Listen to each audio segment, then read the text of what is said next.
មានបទចម្រៀងជាច្រើនដែលពិពណ៌នាអំពីភាពស្រស់ស្អាតនៅក្នុងខេត្តសៀមរាបពិតជាស័ក្តិសមមែនទែនតែម្ដងដោយសារនៅខេត្តសៀមរាបគឺជាខេត្តមួយដែលបងប្អូនប្រជាពលរដ្ឋរបស់យើងភាគច្រើនគាត់តែងតែនិយាយថាមកខេត្តសៀមរាបប្រហែលដងក៏អត់មានអារម្មណ៍ថាចិនណាយដែរហើយជាពិសេសតកតងទៅនឹងរដូវភ្លៀងចេះទៀតណាបងប្អូនអរគ្នា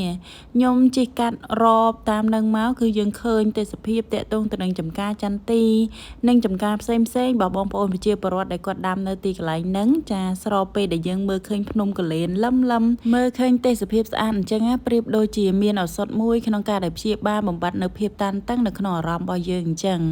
មកថ្ងៃហ្នឹងចាគឺមកមានការហើយមកសៀមរាបហ្នឹងក៏អត់យូរដែរមកដល់ភ្លាមគឺយើងបញ្ញាប់ក្នុងការដែលធ្វើដំណើរត្រឡប់មកខេត្តបន្ទាយមានជ័យវិញដោយសារថ្ងៃហ្នឹងមានការងារច្រើនណាស់ដែលត្រូវធ្វើនិយាយពីថាមកដល់ផ្ទះវិញគឺអត់ខ្វះការងារធ្វើហ្មងការងារនៅចាំឡើងមកកណូចាមានណាជជែកជាមួយជាងតិចតួចហើយ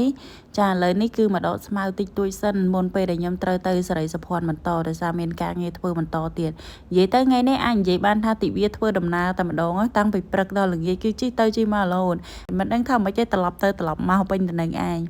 ហើយឥឡូវនេះយើងមកមើលរុក្ខជាតិរបស់យើងបន្ទាប់ពីត្រូវភ្លៀងមកឃើញថាល្អខ្លាំងមែនទែនមលីក៏ចាប់ផ្ដើមផ្កាសាជាថ្មីដែរហើយថ្ងៃហ្នឹងដែរការងារខ្ញុំបន្ទាប់ពីមកពីក្រុងសេរីសុភ័ណ្ឌវិញគឺខ្ញុំបានរៀបចំបំបែកតាក់ទងទៅនឹងកូនខាត់ណាដោយសារតែខ្ញុំបានសាបវាយូរដែរតែដូចអត់មានដីដាំអញ្ចឹងឥឡូវហ្នឹងដំណាំខ្លះត្រូវបានដកអញ្ចឹងទៅ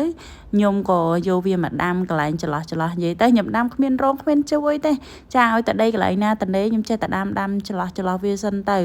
ដោយសារតែពេលដែលខ្ញុំប្រមូលផលហ្នឹងគឺខ្ញុំប្រមូលផលមិនដាក់អីអញ្ចឹងមួយណាដល់មុនយើងញ៉ាំនឹងមុនអញ្ចឹងណាហើយយើងដាំញ៉ាំខ្លួនយើងទេអញ្ចឹងអត់ខ្វល់រឿងដូចថាត្រូវតែមកជួររោងចេះរោងចោអីទេគឺដាំឲ្យតែមានកន្លែងដាំចេះដាក់សិនទៅតែពិបាកដែរហ្នឹងបំបែកខាត់ណាដាំខែភ្លៀងចេះវានៅតូចអញ្ចឹងខ្លាចតែវាជ្រោកភ្លៀងតែមិនអីទេសាកល្បងសិនណាបើសិនជាវាមិនជ្រោកភ្លៀងគឺយើងបានញ៉ាំតែបើសិនជាវាជ្រោកភ្លៀងនឹងធ្វើមិនទេដោយសារតែ